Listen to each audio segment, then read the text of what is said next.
মা দুঃখিনী সন্তানটারে মক্তবের মধ্যে পাঠাইলো। উস্তাদে পড়ে বলো আউযু বিল্লাহ, আব্দুল কাদের জিলানী পড়ে বিসমিল্লাহ, উস্তাদে বলে পড়ো আলহামদুলিল্লাহি রাব্বিল আলামিন, ছাত্র পড়ে আর রহমানির রহিম। এক লাইন পড়লে আর এক লাইন কয়। উস্তাদে ডাক দিয়া কইয়া আব্দুল কাদের, তোমার মা কি তোমার শিখাই আমার কাছে পাঠাইছে?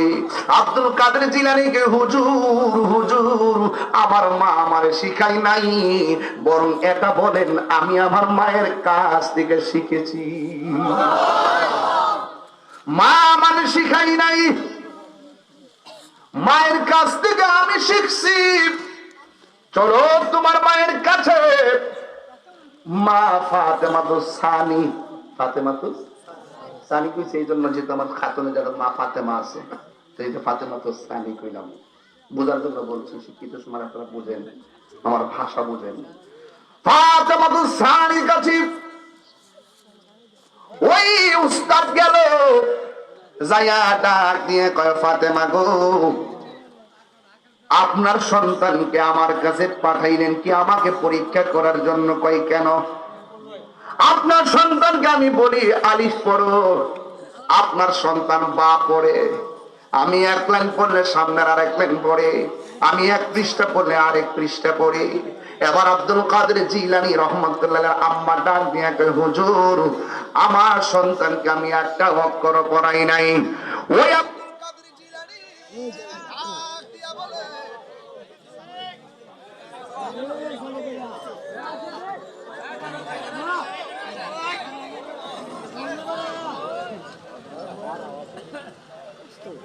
আচ্ছা আসছে। ওই আব্দুল কাদের জিলানী ডাক দিয়া বলে হুজুর আমি কিন্তু বলি নাই আমার মা আমারে শিখাইছে, আমি বলছি আমার মায়ের কাছ থেকে আমি শিখছি। রাহেলার মা, ও মা গো একটু ভালো করে কানটা সজাগ করে দাও। আমি যে কথাগুলো বলি কথাগুলো উড়াইয়া ফেলে দিও না। আমি তাহিরি অযথা কোনো কথা বলি না, বোঝার জন্য বলছি।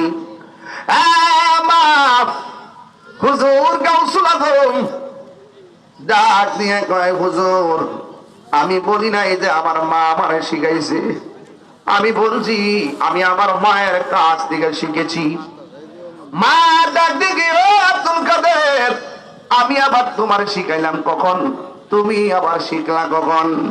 এবার হুজুর গাউসুল আজম বলে আম্মা মনে আসেনি